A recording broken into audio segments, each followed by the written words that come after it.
Manifesto రూపకల్పనపై విశాఖలో కీలక సమావేశం జరపనున్నారు సీఎం జగన్. ఇవాళ మేమంతా సిద్ధం యాత్రకు బ్రేక్ ఇచ్చిన జగన్ మేనిఫెస్టోపై నేతలతో సమావేశం కానున్నారు. ఉత్తరాంధ్ర కీలక నేతలతో భేటీ కానున్నారు. మేనిఫెస్టోలో పొందుపరిచే అంశాలు, మూడో విడత ప్రచారంపై చర్చించనున్నారు సీఎం జగన్.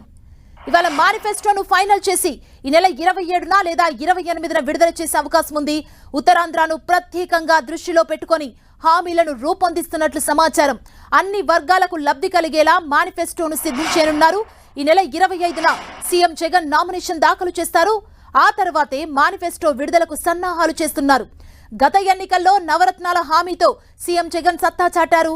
అమ్మఒడి, వైఎస్ఆర్ చేయూత, ఫీజు రియంబర్స్మెంట్, పేదలందరికీ ఇల్లు, రైతు భరోసా, ఆరోగ్యశ్రీ, పింఛన్ కానుక వంటి హామీలను ప్రజల్లోకి బలంగా తీసుకువెళ్లి భారీ మెజారిటీతో గెలిచారు. ప్రస్తుత ఎన్నికల ప్రచారంలో భాగంగా మేమంతా సిద్ధం బస్సు యాత్ర ద్వారా ప్రజలతో మమ్మీకమవుతున్నారు. 5 ఏళ్లలో ఇంటింటికి సంక్షేమం అందించామని, ఎలాంటి అవినీతికి తావు లేకుండా దాదాపు ప్రభుత్వ సాయం నేరుగా లబ్ధిదారుల ఖాతాల్లోనే వేశామని చెబుతున్నారు. గత ఎన్నికల్లో ఇచ్చిన 99% హామీలను అమలు చేసినట్లు వైసీపీ నేతలు అంటున్నారు. ఇప్పటికే టీడీపీ సూపర్ 6 పేరుతో పథకాలు ప్రకటించగా ఇప్పుడు వైసీపీ మేనిఫెస్టోపై సర్వత్రా ఆసక్తి నెలకొంది. ఈసారి సీఎం జగన్ ఎలాంటి హామీలు ఇస్తారో అని అంతా ఎదురు చూస్తున్నారు.